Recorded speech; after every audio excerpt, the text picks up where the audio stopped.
There we go. Good morning, everybody. Welcome to my live stream. We're 500 feet above the streets of New York City as the sun, it looks like it's going to peek through the clouds in about 15 minutes or so. Hope everyone's doing well. Thanksgiving right around the corner.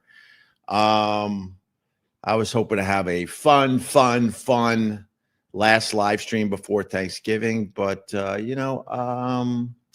life has a way of kicking you in the balls.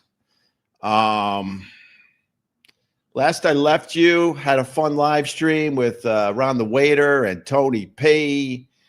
I was getting ready for my anniversary with my wife. We were excited about that. We took the kids to the restaurant that we had our first date. Things were looking good for the weekend, looking good. And then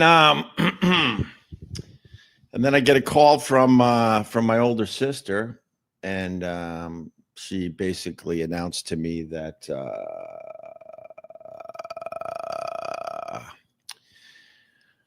that my mom died. Yeah, 89 years old.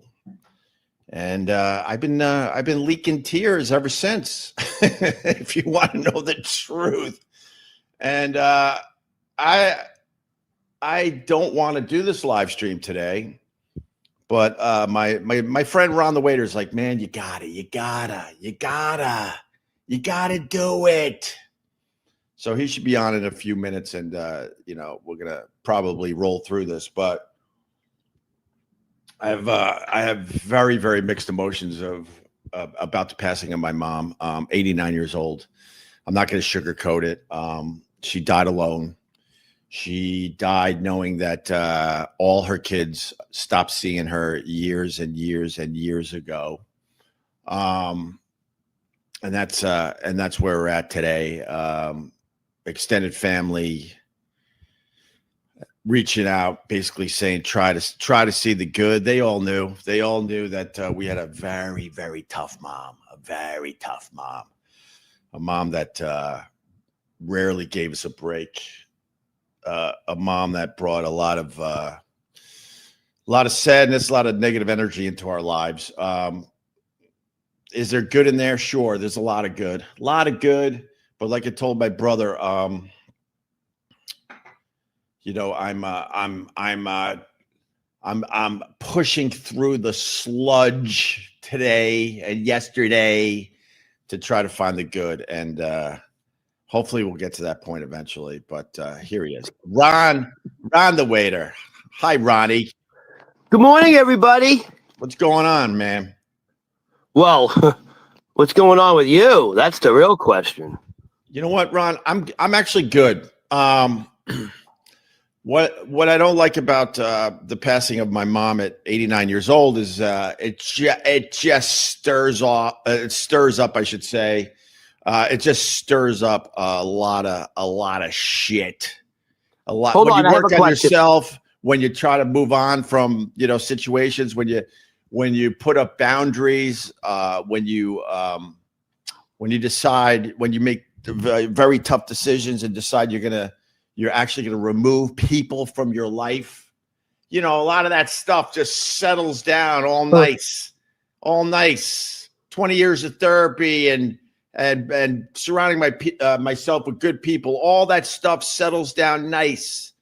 But then as soon as I found out that my mom died at 89 years a couple days ago, it just stirs it up. So it's all in the air again.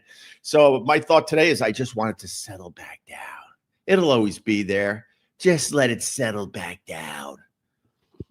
That's what I'm thinking today. This is my question. Because this is not a shocker. It's not like all of a sudden your mother had like leukemia, died a week later. Like, you were preparing for this. You seem a little surprised, actually. You seem like, it's not like you got caught off guard, but I think there are emotions I think you have been suppressing, because I think you were trying to say to yourself, I'm ready for this. I'm prepared. And I think it's healthy that Like, Ron, in are general, you surprised how you feel now, or like, is this how you expected it to go? I haven't really had a good cry over it. When I told my wife, I made a joke out of it, and I'll explain in a second. I said to my wife, Mom gave me one final shot on her way out. What do you mean on her way out? Well, she died, and she gave me one final shot. I shed some tears when I was telling my wife, but in general, I've been just leaking moisture from my eyes for the last 3 days, just leaking moisture. My mom died on my anniversary. Jesus. And you might say to yourself, oh, that's just a coincidence. Oh, don't tell Ron. Ron doesn't think there's any coincidences ever. If you think life is random, you're a fool. My mom died on my anniversary. You might think to yourself, well, please, Hope, don't make this about yourself. And I get that, But I'll tell you the significance of my mom dying on November 22nd, okay? Yes, that is my anniversary. But it's also the anniversary of my dad's first wife when they got married. I actually got married on the exact same day, many years later, obviously, as my dad. My dad's first marriage, they got married on November 22nd. Fast forward a whole bunch of years later, and I got married on November 22nd. And my dad's first marriage was such a thorn in my mom's side our entire lives. Hey, what can you tell me about your dad's first wife? Very, very little. We weren't allowed to bring it up in our house. We would whisper it. When I got older and I would go to a bar or something with my dad, then we would have open conversations about it. He married his high school sweetheart. They were in love. They had 3 kids. 2 died from crib death. One reason why I never liked Jim Norton's stupid Uncle Paul shit. A shock jock with a boundary. Yes, I had a boundary. And I did tell Jim why I had a tough time with his Uncle Paul character, but he didn't give a shit. He just wanted people out of his fucking way. But I had a very tough time with that type of humor because of what happened to my dad. He lost 2 kids. I should have like 2 older brothers. So his wife, I don't even know, Ron. I don't even know how old, but she was maybe mid-20s, maybe. No idea. Mid-20s, she dies of some kind of kidney disease that is very treatable nowadays, but it took her out back in the day. And about a year later, my dad met my mom and ended up having 6 kids. And through our lives, we weren't allowed to bring up his past life. My poor sister, my half sister, I say half for this discussion. It was her mom. She wasn't really allowed to know much about her own mom. There weren't a lot of pictures. There were nothing. And if you brought it up, my mom would lose her fucking mind. And it wasn't like my dad went through some crazy ass divorce, but we have people out there. I understand you move on and you got to deal with an ex or something. This was a insane tragedy that happened. And we weren't allowed to bring it up. My sister certainly wasn't allowed to bring it up. And it was a sore spot with my mom. Everything was a sore spot with my mom. But the fact is, Ron, to get to your point, they got married also on November 22nd. And that's the day my mom took her final breath. Oh, my God. Your mother's hilarious. Your mother has an absolute sense of humor. Well, she certainly had a sense of humor, Ron. That's one thing I do remember as I was sludging through trying to remember stuff. She was a huge fan of Carol Burnett. Huge fan. When she laughed, it was infectious. She had an infectious laugh. She loved her Carol Burnett. She loved a good laugh. She did have a good sense of humor. She was a good storyteller. She was a great writer. But unfortunately, the dark cloud that literally followed her just took her down, took down everybody around her. And she chose to live in the darkness. She had a very tough time finding that light. Very tough time. When people say, rest in peace, And I've been getting a lot of rest in pieces about my mom, a lot of, a lot of my friends and family. When I say rest in peace, I know it's just something you say. I don't put a lot of weight in saying rest in peace. I know it's the right thing to say, but I don't put a lot of weight behind that.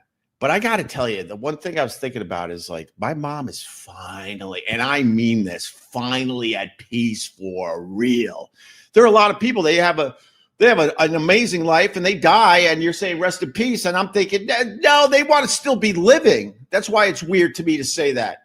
But in my mom's case, I truly, truly mean this when I say rest in peace. I think she's finally at peace. She had no peace in this world. None. She was a tortured soul my entire fucking life. We would count the days in my house. If we had a good day, we're like, oh my God, let's go for two. Let's go for two. We rarely got to 2 days in a row that were good in my house, Rod. It sounds like you have a form of post-traumatic stress disorder from your mother. 100%. I went through therapy. Okay. I have PTSD, and oh, you did? Oh no, I have PTSD for real, but I've only brought it up a little bit over the years because I don't want to compare myself to guys that are fighting for our fucking country, because I think that's real PTSD. But my therapist is like, it's very similar. What you went but you through, don't have to compare it to the military. There's different forms of. Yeah, I understand that, but I mean, you can be sexually abused and have that. No, we didn't. Our stuff was just a lot of yelling, a lot of just exhaustion. It sounded like as a child, because I can kind of relate to this, you kind of had to walk on eggshells around your mother because you didn't want to set her off. Is that true? Yeah, 100%. 100%. Okay. Yeah, she would just march around the house all day long, finding shit that was wrong. And you gotta. So your mother was a housewife, or she worked? Yeah, she did odds and end jobs to try to make ends meet because we didn't have a lot of money coming in. One of the sticking points with me was that oh my God. But I think by the time I was 16, I was counting the days that I could get out of the house. I knew at 18 I could go to college, and that would be my escape. I think that's one reason why I'm not insanely fucked up, because I was aware of the situation. Did you ever try to run away? I didn't know, man. I knew I had to get I know you did. I had to get an education. My goal was to get to a college and just set myself up where I could fucking move on from this. And I think that's one reason for real I'm not insanely fucked up, is because I was able to get out of the situation around 18. From 18 all the way to about 28, I wasn't home as much. The college years, I came home for the summer, and I would caddy, try to make money. And then after that, I stayed up in Rochester in the Buffalo area to start my radio career. And because I was low man on the totem pole, I only got a total of 2 weeks off a year. So I was seeing my family back home maybe 2 weeks a year, maybe every once in a while a long weekend, and that was it. And I think that really, thank God, helped me. It helped me a lot. But to answer your question about my mom and the jobs, one of the things that was insanely frustrating was she took all our money. I was a caddy making really good money, and I was trying to set myself up for my own life. My parents had no money for us for college. I made my college money back in the day, big time, and then some. But I had to go to college with zero money because she took every single fucking cent, except for the money I started hiding in the wall, which we've talked about, in the past here. But it wasn't a lot because I had to give her. She wasn't stupid. I had to give up my caddy money, and she wrote it down famously. I'll pay you back. I'll pay you back. And I was pretty much paying for groceries for my family when I was like, 13, 14 years old, man. And so then I went to Geneseo. I should have been able to not only pay for my tuition, but also not have a job and just enjoy my college. But I had a fucking hustle up there. I had all sorts of side hustles and side jobs because I needed to make money. which which was an insanely sore subject with me. So I don't know. I'm just babbling. I know that, Ron. Hey, listen, I can relate to the money thing. My father took my bar mitzvah money. It was like fucking 20,000-30,000. He took it. 20 or 30,000. Yeah, bar mitzvah money, serious money, dude. Yeah, I understand that. Some of these people, when they have these bar mitzvahs, the family's spending like a couple $100,000 on the fucking bar mitzvah. Right. Like, you get a lot of money, but back then I think I got like 30,000, which was a lot. My father took it because he was a degenerate fucking gambler, like most mobsters, actually. Right. Oh, wow, we have a lot of fucking similarities, huh? But it was just insanely frustrating. Just literally, she never gave any of us a fucking break. It was exhausting right to the end. Exhausting to the day that I set up boundaries and said, people don't understand this, and I get it. And I pray that most of the people watching this don't understand what I'm about to say, because that means you're not in a horrible situation. But it gets to a point, like, my dad had no choice. My dad was a really good guy, and he believed he could cure my mom of her mental illness right to the day he died. The last thing he did on earth, besides walk himself to an ambulance, and then he had a brain bleed that they would find out about it an hour later, and he went into a coma and never came back. But the fact is, he walked himself to his own ambulance after this horrific car accident. He refused to leave the accident site until they got my mom out of the car. And the last gesture he did on earth was hand over his fucking handkerchief. You know how we were talking about handkerchiefs recently? Handed it to her because she was bleeding all over the fucking place. That was the last thing he did on earth, was taking care of her. And he believed in her right to his last breath. And I got some guilt today because my dad would not have been happy with me or any of my siblings that we had to walk away from my mom. I think I had that guilt today, but I also know it's something I had to do. It was his wife. If this is happening to my wife or my kids, I'm all in right to the end.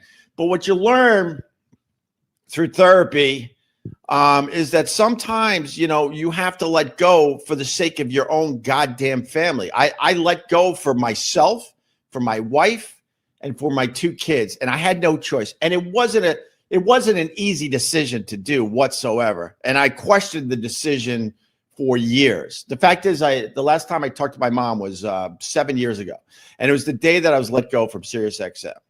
I was out of my mind. I just blew up my whole fucking career. All I had to do was behave at SiriusXM, and I would still be over there. But I couldn't help myself, and I'm fine with that now. And I was at the beach house. I got the call that they were letting me go, and I was like, "Holy shit! I just blew up my career." I had a great new show that I was really into, and it was all gone. It was all gone, boof, up in smoke. And that same day, my mom called, and I told her, and it went from that to yelling and screaming at me because I didn't send her a card recently for whatever holidays around the day I got fucking let go from Sirius. And then she started listing all the times I didn't give her cards in recent years. Never asked about the kids, never asked about the wife. All she wanted to yell and scream about was the fact I didn't send her any cards recently. This is what we had to do. And at that point, I was like, I'm done. She made it very easy. And that was the last time I ever talked to her, Rod. It sounds, your mother has a lot of very similar characteristics to my father's sister, the narcissist. Yeah.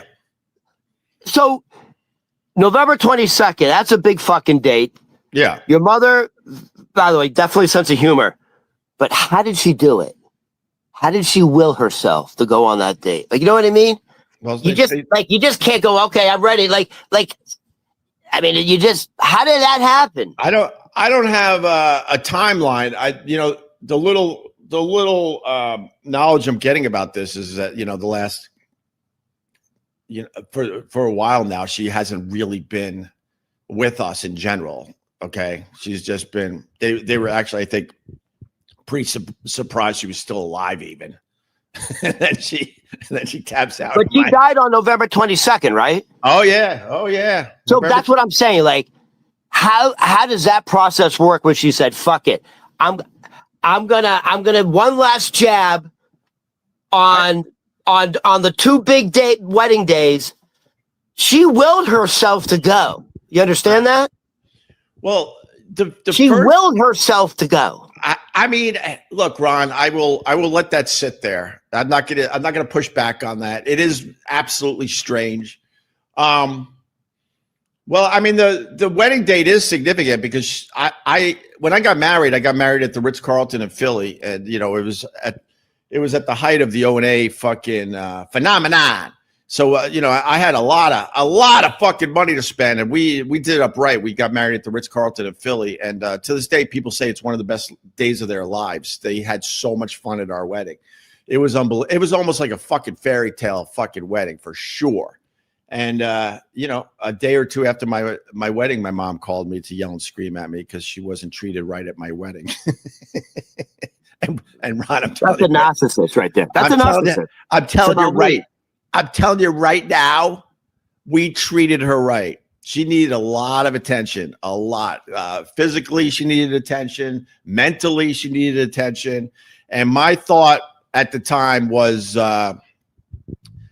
I'm going to put her at a table, where she would be comfortable with people she knows, older people, right? And then I had I wanted to give my own family a break, so they were at their own table because they also didn't want to deal with her. And then the main table was me and my brother and my wife and a few other people, and she was so pissed off that she wasn't sitting at my table on my wedding. And I knew if she was sitting at my table at my wedding, I would have been miserable. And I wasn't going to do that to me or my wife on my wedding day. So was she nice to your wife? Huh? Was your mother ever nice to your wife? Oh, 100%. Oh, okay. No, my mom was tricky, man. If you would have met my mom back in the day, you would have thought she was a lovely lady.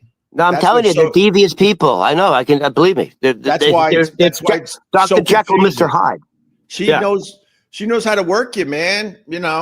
She would have amazing conversations outside the house with people. People would fall for her quickly. That's a narcissist. Yeah, they're very clever. They're always conniving. They're always. You know what narcissists do? They're like they play chess. They're always calculating. How am I going to make this relationship work for me? Right. For me. Well, to be fair, just to put all of it out on the table, my mom suffered from severe OCD, severe OCD, to the point where she was convinced she was doing crazy ass shit and that she needed to go to the police station and turn herself in. What does that mean? She's like turning the light off and on like 5 times. There was more thoughts over and over, just terrible, horrible, fucking thoughts that you don't even want to talk about. Just think of the most horrible thoughts. It was more that. Did we have a tidy house? Of course we did, but it was the thoughts that drove her absolutely insane. So you lived in your mother kept a very clean house. Oh yeah, man. We couldn't even have we couldn't even have sneakers out in our room. If we had just a pair of sneakers in the middle of the fucking room, it was hell on earth. Hell on earth. This is where you and I absolutely differ. My mother does not. I lived in filth. My mother didn't clean. Just fucking dust bunnies in the corner, newspapers everywhere. Really? Turn on if you had to turn on the light in the bathroom first. This is Beacon Hill. These are old fucking buildings. Right. She didn't clean. Like you had to turn the light on in the bathroom first, or you would step on roaches. Like just filthy, dust everywhere, newspapers everywhere, fucking dishes in the sink for months, covered in rust. Well, if you didn't clean your room in my house, most of us did because we knew what would happen. You would come to your house. I got to leave my siblings out of it. I got names and stories. But that's their story to tell. I'm just telling my story, and my story is pretty similar to my siblings. The fact is, if you're just tuning in, my mom died. What day is? I don't even know what day. Like 3 days ago, at the age of 89, and she, there's no way to sugarcoat this. She died alone with no one visiting her. No one visited her for years, for fucking years. It's really as sad as it gets. But in my house, if you didn't clean, I have a question. Hold on. So was she like in a nursing home in Long Island? Yeah, assisted living, okay. and then they move you on to the next fucking corridor. That type of shit. So she was surrounded by her Jamaican caregivers. Yeah, probably. Some dude singing Frank Sinatra down the hall in a break room. Yeah, I guess. I mean, it's fucking sad, but I'm gonna try to find the comedy in it. So your mother already found the comedy in it. Yeah, November 22nd. If you didn't clean your room, it would get to a point where she would completely destroy it, like completely destroy it. Whether it was everything in your room was just in a giant pile in the middle of the room, broken shit all over the place, or outside. Sometimes if there was a window, just throw everything out the fucking window. And without mentioning names, I remember very distinctly one of my siblings, in their room after one of these incidences, just in the middle of her room, just crying among her stuff. All her, my wife had to teach me this. Like, when my kids, when they were a lot younger, they lost a toy or something, they would be devastated. I'm like, what's the fucking big deal about that? I'm looking. She goes, no, it's everything to them. Do you understand that? It's like it's like the time when your phone fucking fell in the ocean. Remember how devastated you were for days? It's the exact same thing. And I understand that now. So when I go back and tell this story about my sibling, everything this person owned was very valuable to them. And now they're in their room with their entire room destroyed in a fucking pile, going through it like you go through your house after, a tornado comes by. I have a feeling if your mother was diagnosed now, it sounds like your mother has the symptoms of like bipolar schizophrenia. Yeah, I mean, that honestly, that really sounds like was your mother ever on medication for anything? Well, first of all, Ron, you're probably right, but I don't know. Thank God. But we for the most part, most of us don't really know the extent. I mean, I wouldn't be surprised that she but really most of us don't know because we just had to fucking move on. But also, Opie, back in the day, they didn't even test for that type of shit. Like back in the day, they didn't know what bipolar was or schizophrenia was. Well, the thing is, it's a nice sunrise behind you. Yeah, that's awesome.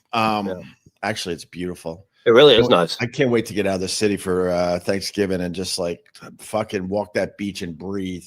I just want everything to settle right back down to where it was. It's in a good spot with everything just settled down at the bottom. No, that's wrong. If you let things can settle down at the bottom, that's when you physically get sick. That's when you get like cancer. No, I understand that, Ron. But what I mean is like I'm good in general, but with the death of my mom, it just stirs everything up.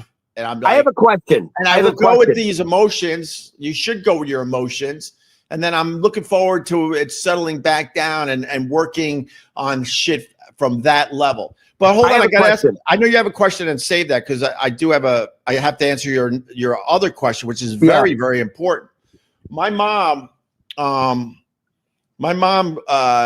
we were growing up, we barely drank. We barely partook in any drugs or anything like that because it would be hell on earth if we came home with alcohol on our breath. I told the one story when my dad picked me up and I had a few cocktails with my friend John, and I was young. He was out of his mind panicking, and we had to make a plan on the way home because he just knew my mom would lose her shit. So the fact is, with my mom, if my dad had a second beer at dinner, she would lose her mind. And this is all based on the fact that she was brought up with a severe alcoholic, an alcoholic that I don't know what happened in my mom's house. I never wanted to ask her. She would bring it up from time to time. It didn't sound fucking good at all. and it was best not to know the details of her upbringing. Let's just put it that way. I understood in broad strokes that her upbringing was way worse than mine. I have to say that. Doesn't make it right with what happened with my mom and me and the rest of my siblings, but she had it way worse. So when she wasn't even diagnosed with anything for most of my fucking life, I remember. It sounds like sometimes severe trauma brings on sort of like bipolar, schizophrenia. Like, yeah, I can relate to that. It sounds, listen, growing up with a severe alcoholic is traumatic for a kid. So, and that can lead to physical abuse. I mean, we got the physical shit like anybody else my age, just. No, I mean, do you think your mother was physically abused? Oh, 100%. Oh, okay. I might even. You mean sexually? I don't know. Oh, okay. And I mean, it's not uncommon. That's what I'm saying. Unfortunately, it's not uncommon. Right. I to don't be physically know, and sexually abused, especially with an alcoholic father. I literally don't know the answer to that. Thank God. So really fast. So if my dad had 2 beers at dinner, my mom would lose her shit. You're becoming an alcoholic. This is how she used to talk. You're becoming an alcoholic, Freddie. That's her exact. Are you serious? What all of us do, my mom. It's like a character. That's how we get it out. When we get together at little barbecues and stuff, we all do my mom's voice. That is pitch perfect. I'm telling you right now. So fast forward, I'm doing radio in Buffalo. They came up to visit me, and we had a lovely weekend. We had a fucking lovely weekend, to be honest with you. There were times, things were good, but unfortunately, it was few and far between. And I remember being at Gabriel's Gate. I'll go local for everybody on Allen Street in Buffalo. And I was having a plate of wings. I had a little radio career going. I was doing overnights, and I was on my way to making something of myself. And my mom and dad were sitting across from me. And my dad said, we have something to tell you. Your mom has been diagnosed with OCD. I was 24 maybe. I was 24 years old when I finally got an answer to why my mom acted like she did. I was like, oh, and it was nice to finally have an understanding. And then the problem is back then, they took care of mental illness by just giving you horse tranquilizers. Nowadays, you can microdose all sorts of shit. They're figuring out the medication a little better. But back then, they just horse tranquilized you. And my mom spent, I don't know. My mom spent at least the last 30 years pretty much in bed most of the time. From her late 50s to her death, pretty much most of her life was spent in a bed. And she was, she was a walking zombie. And by the end of her life, she absolutely was an addict. Absolutely an addict. Not her fault, but when they're prescribing all sorts of medication, when we finally got my mom out of the house I grew up in, and we got her into assisted living, when I was still doing day-to-day stuff, trying everything I could to help her out, me and my now wife, we emptied the cabinet there, the medicine cabinet. We had 2 bags of fucking pill bottles, 2 bags. Because then she was taking care of herself, so she didn't even know what the fuck she should be taking, and she just had every possible pill bottle there is, which is so weird to come from a woman that was scared to have a cocktail when I was younger, to this state. And then we got her into the home, and then they got control of that part of her life. So that's I had a very rich aunt in Brockton, Massachusetts, very rich. Matter of fact, her husband made a fortune like in the 70s or 80s in the real estate market. And that's all the husband did. He sat in his office and played real estate. I played the stock market. So I had a very, very rich aunt, Auntie Sylvia, and she lived in her bedroom. She had a luxurious bedroom, and she hurt her back and never left her bed again, and was straight up hooked on opiates. Yeah. And we all know, she said, like, she just didn't want to ever get up again. Like, she always said, my back, I can't walk. She got super hooked on opiates and just chain smoked You know, those long, thin Virginia Slims. Oh yeah. In her bed, watching her shows. The narcissist, Tova's mother, where I'm going, the one who killed herself on Thanksgiving, Right. also got hooked on opiates, and it destroyed her. Yeah. I mean, you know, it's not uncommon for middle-aged women and older women to be hooked on opiates. Dude, I think every single person watching this right now knows of a person that they would have never dreamed would have been addicted to stuff. You know, yeah. It's like all of a sudden you go in for maybe a sports injury and you need a little action after a surgery or something. And next thing you know, it just sets you off and you're never the fucking same. 2 aunts in my family had back injuries, and they both became opiate addicts. Yeah.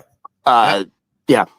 And I mean, and it's sad because like that was the solution, you know. So she walked around a big chunk of her life zombified, basically. And back then, they didn't realize the dangers of opiates. I mean, they were prescribing opiates back then, like Tic Tacs. Yeah. I mean, you know, like I said, I got to get to a place where I can remember some good stuff. Well, hold on. I still have a question I want to ask you. Yeah, go ahead. Because I feel like one of the reasons you survived this very stressful... Why are we getting the best sunrise since me and you have been doing these things, it's your mother! It's your mother! Nuts! Look at this thing behind me. Dude. That's amazing. That really... Dude, it looks fake. It looks like a fucking painting. No, that looks like... That looks like the backdrop of the morning show you do every day. It's insanity that we're getting this sunrise today. Take a still picture of that, dude. Take a still picture. You should take a still picture of that. Anyways, yeah. I think part of the reason you were able to survive a very stressful environment was you were able to lean on your brothers and sisters. I'm sure you guys got together and talked about the common stresses of your mother. Oh, of course. Otherwise, you wouldn't have made it probably. Like, I'm an only child. I don't know how the fuck I made it. I think being from a big family, yeah, yes, I think we held each other together as best we could. I really do believe that. You know, other memories, you know, growing up, you know, my mom would have to she would have to go to mental hospitals from time to time, and I would have an aunt over, you know, taking care of us, or finding my mom.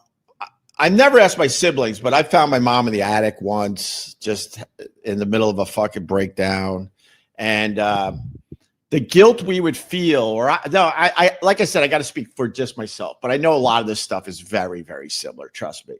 The guilt I would feel when my mom would go away to the mental part of the hospital, right, for a few days. The peace you would feel instantly in the house. The peace, you would be like, oh, look what this could be. And then, you know, and fast forward, that door would open. It'd be good to see mom again for an hour or two. And then it would just go. I'm like, what did you fucking learn in there? You're going right. Look at this sunrise. This is Opie, I can't even focus on you right now. That is such a ridiculous sunrise. How is this happening today? I'll tell you what I'm going to do. After we're done, I'm going to go back to, I'm going to punch up the episode, and I'm going to take a still shot of, like, where are we? 38 minutes in? Yeah. Right, 38 minutes in. That is fucking, that should be your picture, dude. That should be like. Let me take it for you. That's ridiculous. It's so weird it's happening today. I'll send you that picture. But anyway. Yeah. And then, you know. Can I say one more thing? I do think that's a sign from your mother. If you choose to believe that. It's a little weird, man. We're talking about her, right? It's one reason why I like live streaming from this location in my apartment, to hopefully get sunrises like this. And we really haven't gotten that many cool sunrises since I came back from the beach. But anyway,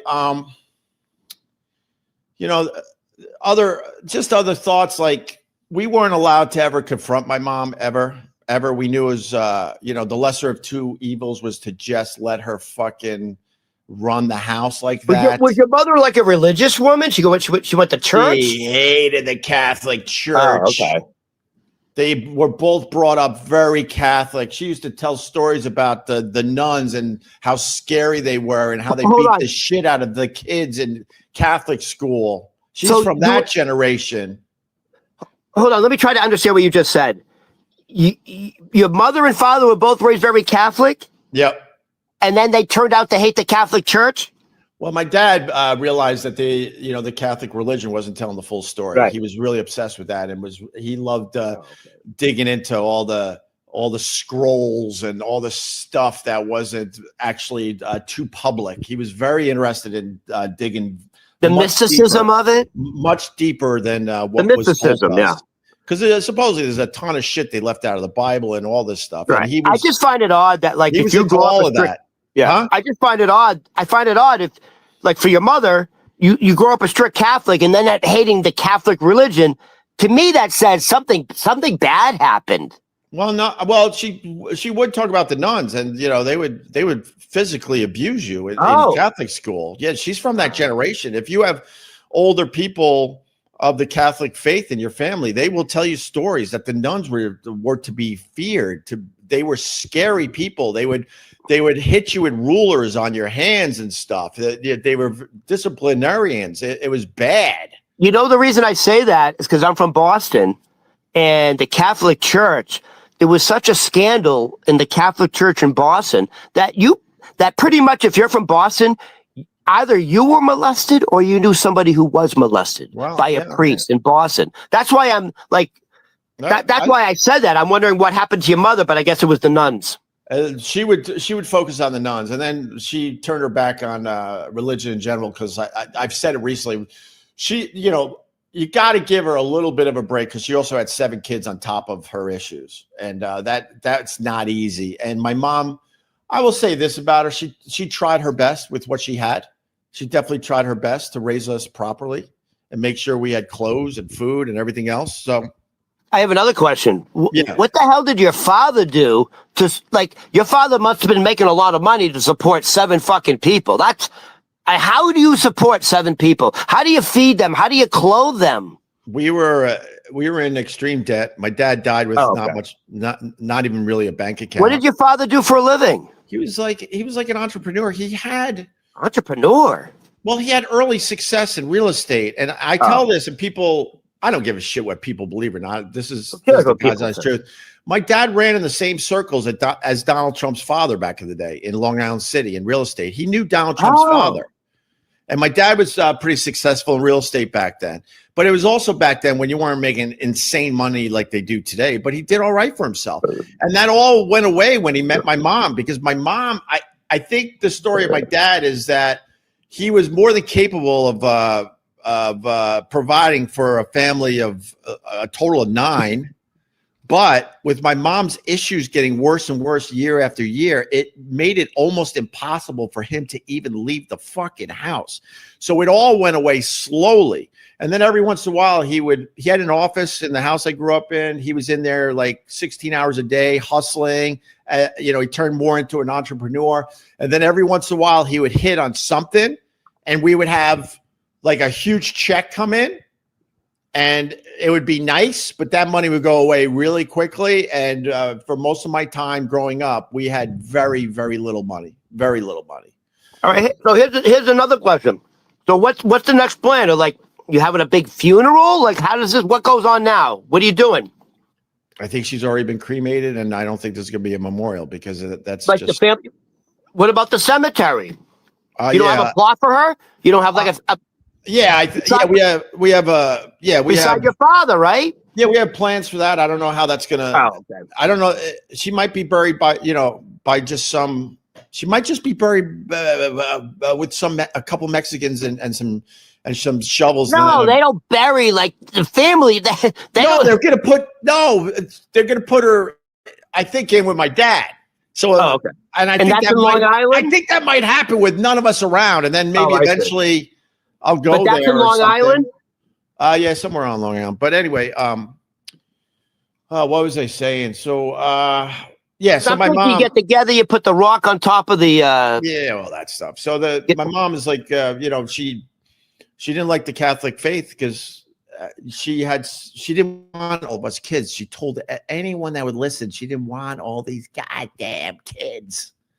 One of my siblings told a story to me a couple of days ago that he was living in the house after college. And he was paying rent. My mom was all about making us pay rent when we moved back in. Oh, give me the rent, $200 a week. And back then, it's a lot of money. and he got a gig in the city. He was going to move out to, try to start his own life with his job in the city. And my mom turned to my dad and said, "I told you we should have had an abortion." Jesus Christ. Just fucking crazy, dude. Fucking crazy. And what does your father do when she says that? He like chuckles? No. He was deeply depressed that he couldn't figure it all out. But he doesn't say like, "Hey, you don't talk to my kid like that." No, man. I mean, that leads to something I do want to say. My dad, he didn't stick up for you in front of the mother. Not as much as, like I said, this is my story because I know was your father afraid of your mother? Yes, I have probably a couple siblings watching this. I think my dad was doing the best he could with the situation. He knew, like, I don't know what the fuck to do. He probably was thinking, I can't raise 7 kids by myself. He was absolutely scared of her going off the deep end. One thing that really needs to be said today, I told my wife years ago, and she just, it floored her. I grew up in a house where I was convinced that if things went too sideways, my mom would end our life. I was convinced of that. I was convinced she was capable of doing that. That's a big burden to carry. I was convinced of that. Whether it's real or not, doesn't matter if it's real or not. But so when I was getting older, like most of the time in the house, we weren't allowed to talk back to my mom, confront her on any of the shit she was doing, because it would just make it way worse, like way worse. But then you get a little older. I'm coming home from college. Now I got some balls. I got a foot out of the situation. I got a life outside the house. So I started confronting her a little bit. And one time she was in a full mental breakdown. And there was a confrontation between me and her because I was like, this is wrong. I would tell my dad, this is wrong. This is wrong what mom is doing to us. Not just me, us. And you know what my dad's answer was? And my dad was a great guy. Great. I don't want to like sugarcoat it. He was a great guy. He would say, she's mentally ill. That was his answer. When all hell was another one, suck it up. When all hell was breaking loose around our house, and I would go to my dad. Like I said, I'll tell my stories today. I would go to my dad. You see what she did? You saw. Like, I'm like almost thinking like, finally, right? And he would go, she's mentally ill. And then you would have to just like sulk away like, fuck, man. Like, what the? I mean, come on. Well, by the way, that's another type of trauma when you go to your father to save you. Right. And he doesn't. That's another type of trauma. So then I remember distinctly, like my mom was coming down the stairs in the living room. She was going to the hospital again. I was older at this point. I was probably, my memory sucks with some of the stuff. I was in college. So I was anywhere from 18 at 21. And, obviously I acted up about what was going on. And my mom's coming down the stairs with her little bag to go to the hospital again. And she's just looking me in the eye like a devil. And she goes, Greg, you don't have to worry about me anymore. Like mommy dearest screaming, you won't have to worry about me anymore. My mother's favorite movie. Huh? Yeah. My mother's favorite movie. Oh, no. Well, I joked about that. But when I saw Mommy Dearest, I was literally triggered. That's literally a documentary. It's a document. It's not a Hollywood movie for a lot of us. It's a fucking documentary. So that would be, but the running, I'm not joking. Like by the way, so I haven't spoken to my mother in 3-4 years.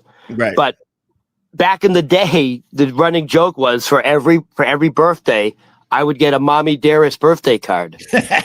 No, it was like Mommy Dearest with the coat hanger. She always had one, like she ordered them. Let me say this. Hold on, quick. Yeah. We were literally, so we have a lot in common. I haven't spoken to my mother in 3-4 years. You and I literally last week doing the live stream at Get Parts said, Opie, you said, I haven't spoken to my mother in 7 years. And I said, I haven't spoken to my mother in 4 years. My mother's in her late 80s. She may even be in the early 90s now. And right. I said, gee, I don't even know if my mother's alive or dead anymore, but I probably would feel it. Right. And then you said, well, I think my mother's alive because someone would notify me. And then a few days later, your mother passed away. I know. Yeah, we were having that exact conversation. We were literally talking about it. Yeah. So I don't know. Hold on. Did you sense anything on November 22nd? Honestly, was it like, if you go back to November 22nd when your mother passed away, did you have any inclination? Did you like, hey, something seems weird? No, because I was in. What day was that? Saturday, right? I was. No, man. Me and my wife were celebrating our anniversary. We were very, very happy. It was casual but cool. Right. I had the idea because now my kids are older. I had the idea of eating at the restaurant where me and my wife had our first date, which was literally the day before I was restarting my radio career. It was the day before I had my first show at SiriusXM, and we went to this little local restaurant. And what in the Upper West Side? Yeah, close to here. So we had an awesome dinner. Everything was just nice. So. Yeah, because me, the Star Wars thing, like Obi-Wan Kenobi, I feel a disturbance in the Force. Yeah. I truly believe I would sense something. I do. I knew she was coming. I mean, I think this is good because, my mom's issues made me look into like my issues and stuff, and I started therapy around the time I met my wife because I didn't want to. The one thing you learn is, and I have said this over the years jokingly, but I truly, truly, truly mean this. And I want to say this today. If you have kids, inevitably you're going to mess them up. Hopefully not too bad. And what all you want to do as a father is mess them up in new ways. I think that's the best you could hope for when you're raising kids. Am I trying to mess them up? Of course not. Am I providing for them? Yes. Am I there for them? All of that. But knowing the triggers that my mom did to me and my siblings, I am very focused not to do the same shit. And I think that's important because you got to try the best you can to break the cycle. My mom actually tried to break the cycle because, like we said, we were talking about recently, her mom was way worse than my mom. And my mom recognized that and knew I got to cut her out. My own mom cut her mom out of her life. Let me ask you this. At some point before you had children, were you actually concerned that you would be abusive to your children the way your mother was to you? You never thought that. No, but I had like, I had a way of communicating where I yelled and screamed a lot. I don't do that. I mean, at all anymore. Very rarely. I was even joking with my daughter on the way home from school yesterday because she feels bad. She goes, Dad, I just didn't know your mom. I'm like, I know, I did that. I did that for the sake of our family. So what about on the other side? Do your children have a relationship with their grandmother, grandfather on the mother's side? They have a very similar upbringing as I did. Like, one side of the family, they don't know that much, unfortunately. And then the other side, it's all in, very, very, very close. And that's pretty much how I was brought up. I didn't know anything about my mom's side of the family, very little. And my dad's side of the family, extremely close. I got so many cousins that are almost like brothers and sisters to me. We were that close. Oh, but you know what I'm thinking now? I hope it's not true because we talked about it last week. We both don't talk to our mothers. Both our mothers are Polish. I believe my mother may actually be 89 or 90. Right. If my, is my mother going now? It's like that's what I'm thinking. Like, oh, shit. You know, and then there's people that are like, life's too short. People would always say to me, and they meant well, life is too short. Go see your mother. And I don't think those people fully understand like some of these tough decisions that I'm not the only one that had to make a tough decision like this.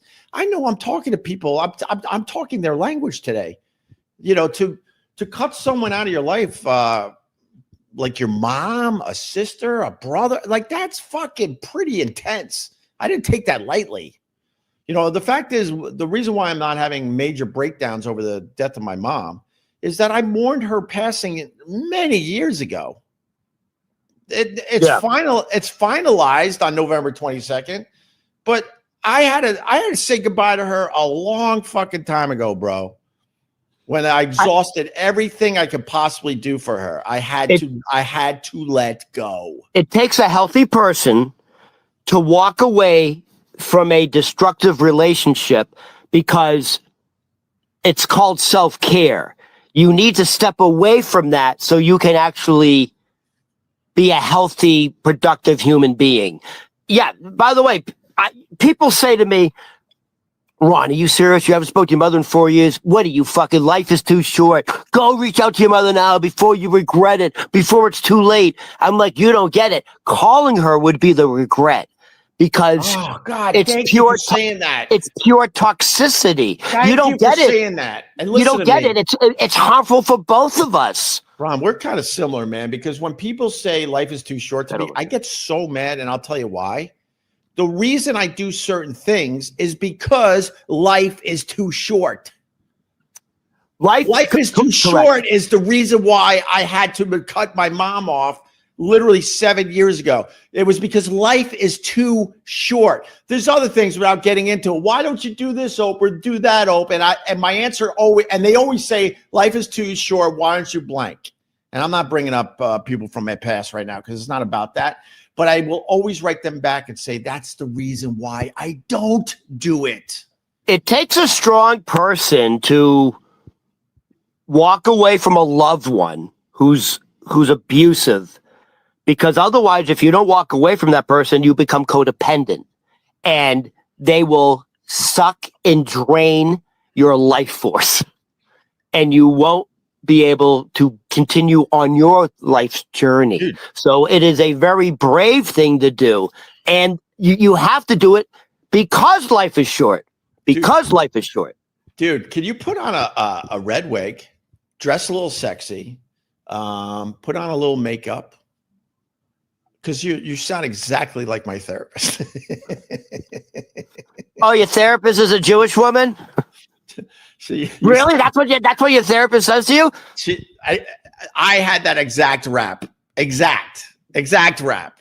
And she's spot on. There's reasons. My mom is the reason that God, thank God I don't do this anymore. My mom is the reason why I surrounded myself with very toxic people. There's a reason, because I learned through therapy, and actually my wife gets a lot of this credit too. I learned that the reason why I surrounded myself with toxic people was because that was my baseline growing up. My baseline. That's all you knew. Huh? It's all you knew. It was your comfort zone. It was my baseline. I needed chaos around me to feel something, to understand. Interesting. You needed chaos around you, and you became a shock jock. Yeah, and then I didn't even understand that until I went through therapy. That was my baseline. I make much better fucking decisions who I allow in my life. Thank God. But that's all I knew. I had, I try not to, like I've said many times, I try to not go through life with a lot of regrets, but there were really solid, good people that I could have been friends with over the years. Good people, man, solid. And I blew them off because they were boring to me. Opie, because I needed crazy. Opie, how about this?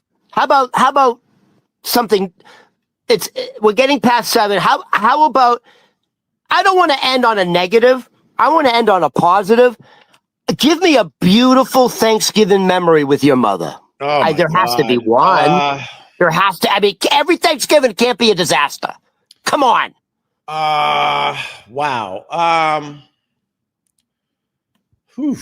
I'm trying. Really? Are you telling me Thanksgiving was super stressed? Like you don't have a beautiful, loving Mary? No. The fact, it's really important to say that, my mom raised us the best she could. She gave us good, solid values. She provided for us the best she could. She worked her ass off. Unfortunately, because of everything, it makes it hard to remember that stuff, but there was always a meal on the table. Thanksgiving was always over the top. Thanksgiving was actually a day that was a happy day in our house. So hold on. So your mother was a good cook? She was all right. Yeah. I mean, over the years, her skills kind of fell off, but she had a meal on that table every single night. And Thanksgiving was a day I did look forward to, and we all would go back home to my mom's house. And we knew that was a day that there would be no fucking turmoil for real. None. So there you go. Yeah, none. And then the other side of that is then you would have the hope that, okay, this could be the beginning of something, you saw what it could be. And then unfortunately right around the corner, it would go back to the craziness. But my mom, she had a great sense of humor. She was a great storyteller. She made friends wherever she went. She would laugh her ass off over Carol Burnett. Loved her maple walnut ice cream. We had to get a gallon of maple walnut ice cream for her, and that's so New England. That's so New England. Maple walnut ice cream is fucking delicious. I actually like it because I had to learn to like it because, like, one of the weird things in my house, like when we went to Friendly's, we did Friendly's runs. Oh yeah. We had a half gallon of maple walnut for mom, and then a half gallon for the rest of us to share. So obviously we're going through our half gallon pretty quickly. So then I learned to like maple walnut because that was the only ice cream left in the house. Yeah. But I think she's at peace. I think. Well, I mean, what do you mean? When you say I think she's at peace, she's back. She's back in spirit. She's back where she came from. Right. I think this was just a theme. This was a theme she explored, and I know this is weird for me to say. You chose your mother. You chose this experience for your benefit as well. Yeah. I think, no, she is at peace. I mean, this life was very, very tough for her. She had an insanely tough life. And I think she tried the best to her abilities to try to figure it out. And in the end, I don't think she ever fucking figured it out. And, rest in peace to my mom. I mean, that's that. So what about, does she have belongings? What happens to all that stuff? Very few at this point. She's been I don't even know if there'd be anything that she has that I would actually even want.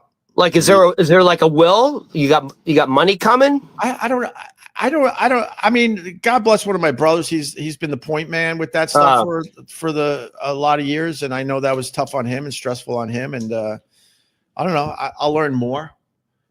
You want a good memory? Yeah, go ahead. Okay. So in my house, when you acted up and my mom was mad at you, right? For nonsense, by the way. You're looking at 7 kids that are good fucking solid people. There's nothing majorly wrong with any of us. None. And when my mom would go at us, it was for the dumbest, stupidest things. Dumb, stupid. It wasn't like you came home on drugs or got a girl pregnant or none of this stuff. It was all just dumb nonsense. That's why it's so infuriating to me. But when my mom didn't like you, one of the things she loved doing, and this is very awkward when you're coming home from Geneseo with like your little college girlfriend and you bring her into the house. And my mom was on her best behavior when I brought my college girlfriend home, and I'm like, hey, you wanna? Oh, we got some photo albums. You get to learn about me a little more. Let's go through the photo albums. And you would go through the photo albums like that, and she'd be like, what? Why is one of your brother's pictures cut out? she would cut faces out of fucking family photos. People that she, had a severe problem with. You don't come back from that. So the photo album would be filled with pictures like, what? I don't want to mention names. Why is his picture cut out? Oh, my mom had a falling out with him, and this is how she handles it. She cuts his face out of all the family photos. Is that a good memory, Ron? Is that a good The memory is like your mother with scissors in her hands. It's a little scary. Yeah. Well, I have one brother I do remember you telling me a story about like Christmas morning where you guys had to rush out or something and get a card, or was it for her birthday? Oh, Jesus. Well, I mean, there's plenty of stories, sure. Like my mom, a card to my mom was everything. But we were just irresponsible kids. So, it's like my son. My son doesn't get us a card for everything. And I'm like, I get it. You're fucking 15. Like, I get it. You know what I mean? But in my house, if you didn't give my mom a card for, let's say, Valentine's Day or whatever, she would yell and fucking scream. Yell and scream, where's my card? Where's my card? Freddie! And then as kids, we would walk to the stationery store, young kids.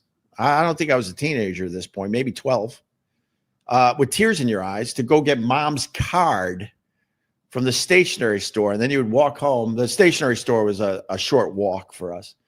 And then we come back in the house. Thank God. And then we come back in the house with her Valentine's Day card. And she'd be like, oh, what's this? And then all happy as she's reading her card where we're signing it like you're the greatest mom ever. And you would still have tears in your eyes. It was, I can't sugarcoat it. It was tough. It was a tough upbringing. Tough. The part I love is you're telling me part of her screaming routine would be go, Freddie! It's like, Freddie, can you believe it? No cow. The screams for Freddie. Freddie!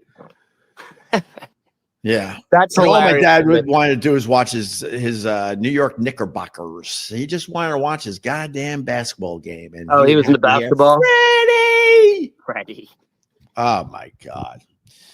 Rest in peace, Mom. All right. I got to go, Ron. Rest in peace, Mrs. Hughes. Or Hugheses. No, it's Hughes?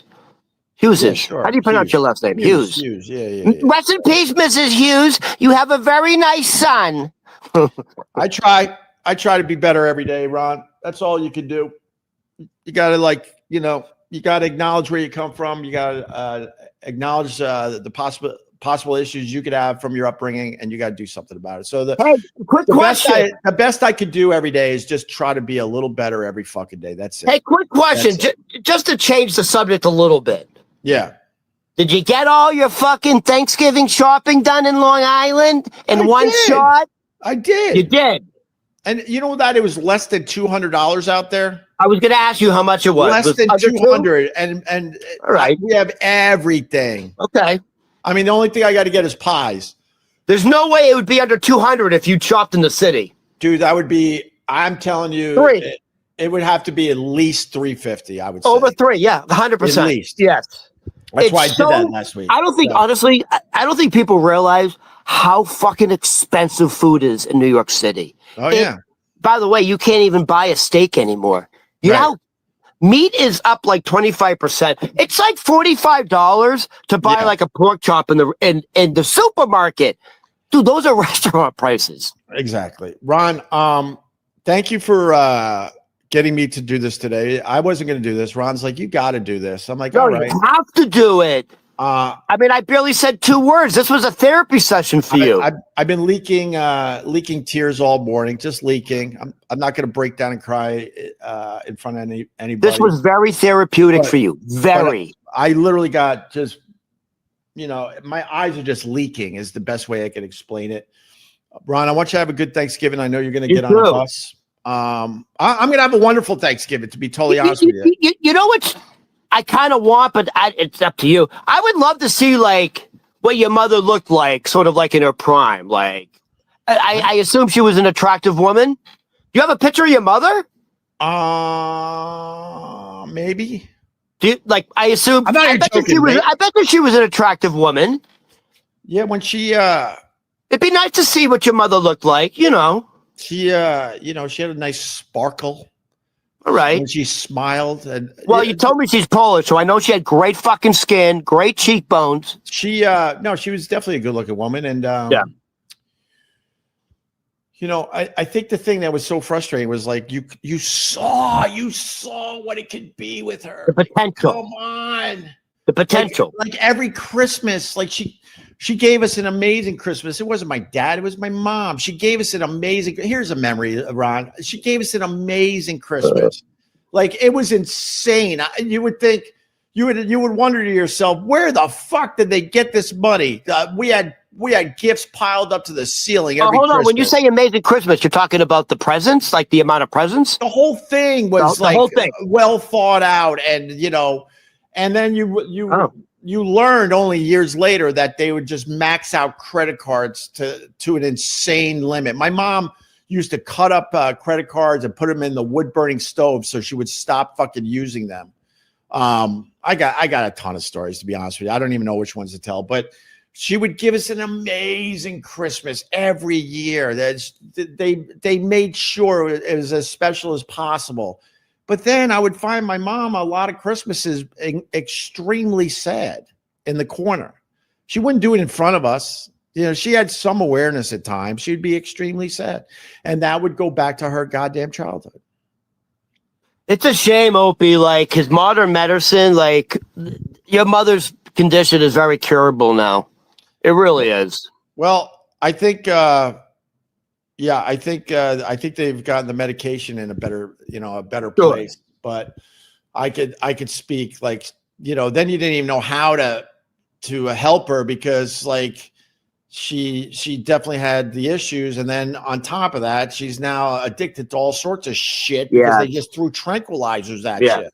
So I kind of can relate a little bit. So the narcissist, my father's sister, who took her life, her daughter Tova, where I'm going to today, the stress of Tova's mother, my father's sister, having an extreme narcissism mother, Tova, the daughter, ended up having a fucking massive nervous breakdown. Right. And was in a mental hospital for like a month and a half. Right. They found Tova sitting on the front yard, sitting Indian style, waiting for Santa to come down from space. She's Jewish, for Christ's sakes. And she got diagnosed with bipolar schizophrenia. And I'm a very psychic person. I had such a strong feeling that was the mental stress of having a mother like that. So I feel like your mother also had those similar conditions from the stress of her upbringing and her mother. Oh yeah, man. It broke my cousin. It broke her. And to this day, if she's not on her medication, she'll hallucinate. And I know that's from the stress of growing up as a child. Yeah, I think my saving grace is I had a plan, and I acted on it. I remember going to college. My parents actually were driving me to Geneseo. I have one question. Like, so all your brothers and sisters turned out like normal and healthy and successful? I mean, I wouldn't say like to say. No, but I'm saying like that's also a compliment to your mother. No, to say I don't know if anyone's actually normal. No, I don't mean it like that, but like you're all productive human beings, aren't you? Yes, we got. Are you adding to society? Huh? You're adding to society in a positive way. Yeah. So good for your mother. I'm actually surprised that we don't have major shit. Right. I think that's I'll say it that way. I'm very surprised we don't have major shit. Yes. Right. I'm very surprised by that. What the reason that is. But I could only speak for myself. My saving grace was I knew this upbringing was tough and not right. I knew my only chance was to just get out of the house as soon as I can. I knew my dad was going to be no help because I think he was in it to win it. He didn't know what the fuck to do. He was just trying to keep some kind of stability in the house. So I knew I would go to college.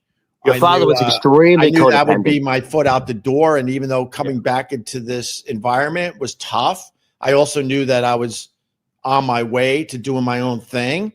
And I remember the day my parents were driving me to Geneseo for my freshman year. I remember waking up one of my brothers, if not both my brothers. I got twin brothers that are 6 years younger than me. And I remember saying goodbye to them.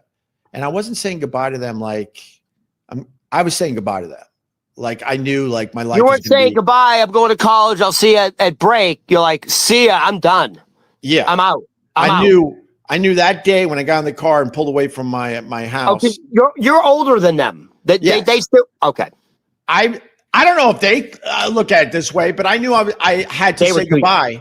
And not just because I was going to college. Their older brother was going to college. I was saying goodbye like things are going to be different from this day on. And certainly it wasn't a piece of cake. I was always getting back into that situation. One of the things when there's so much, Ron, but I got to go. When I was in Boston and we got the big gig to move to New York, I remember being at the tolls at the Throgs Neck Bridge. I'm about to have an amazing experience, career opportunity of a lifetime. I was going to be on WNEW in afternoons. Like the radio guys dream of this. I was happy in Boston because I was so far from my mom. Because the distance thing, and back then it took a lot to keep in touch with somebody. Long distance phone calls and stuff were not cheap, so she couldn't call me on a regular basis. And I remember I would hang up, whether I was in Buffalo, Rochester, or Boston. I would hang up after one of these phone calls. I'd be depressed for days. She had to trash everybody. It was like, why don't we talk about anything but? And then when I was at the tolls, I got really sad as I was looking to the city. Now I'm on the Throgs Neck Bridge. You can see the city to your right as you're going to Long Island. Yeah, I was sad because I'm like, holy shit, you're going back into the Lion's Den. You're going back into the Lion's Den. You're now too close to home again. Damn, your mother really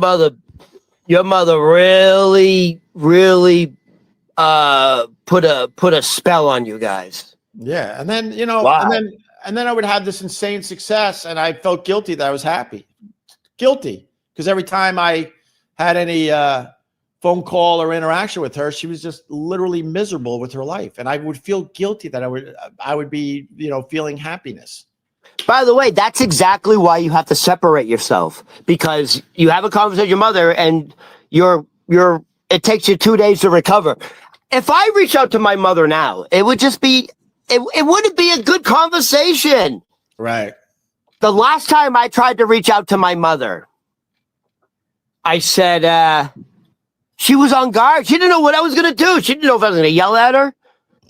And I said, hey, Ma. And she went, yeah. Yeah.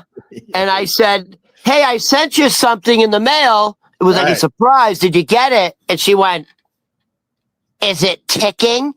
Oh, that's like, hilarious. did I send her a book? I mean, that's it. I mean, that's how my mother committed to me. Yeah. Is it? Hey, Ma, I sent something in the mail. Did you get it? Is it ticking? Like, there you go. There you go. All right, Ron. Anyways, dude, I have to start getting ready too. Yeah. But I guess thanks for, I don't know. Opie, this was first of all, this was great. And you needed this. No, it's funny. You needed this. I'll leave you with this. My mom actually, when I got famous, And she would hear some of the stories on the show. You know, there's some wild stories of my upbringing that I've told over the years that are fucking hilarious to me and hilarious to my siblings. That's how we dealt with this. We dealt with a lot of this stuff through humor, if you want to know the truth. And some of these stories are fucking hilarious. My mom begged me most of the time I was famous. I'm not famous anymore, but during the time I was famous, to not write the book until she died. Because people are like, why haven't you written the book? And I'm like, I can't write the book without really dipping into this fucking heavy shit.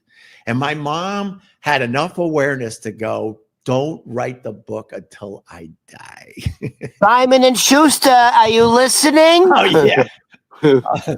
Yeah, when people are New York Times bestseller. When people are just AIing books now. Mommy Dearest, right. The real version. All right, Ron. Have a good bus ride. Opie, once again, I'm sorry for your loss.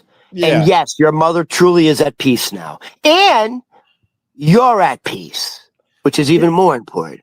Yeah, I think I am. I think there's like, even though I didn't see her for the last 7 years, there was always like this energy. And you know what I would do, just as very healthy, on Thanksgiving Day, at the table when everyone's eating, toast your mother. Yeah. Ma, thank you. Thank you for raising us. Thank you. You know, there's still positive. Toast your mother on Thanksgiving Day. Give her a nice send-off. I like that, Ron. All right, Ron, I got to go. All right, everybody. Happy Thanksgiving. I say this, I do thank my mom today. I do thank her. Absolutely. I do thank her. Absolutely. And that's it. All right. She brought you into this world, so thank her. She taught you valuable lessons. Bitches. She wanted me. I was first. And she taught you valuable lessons by showing you the dark side. That's true. There you go. All right. Bye, everybody. Bye, Ron. Thank you. Right, happy Thanksgiving, Opie. Yeah, you too, buddy. All right, guys. I'm definitely taking a few days off. I'm taking a few days off. I'll see you guys soon. Hope you have a wonderful Thanksgiving, and we'll talk soon. Rest in peace to mommy.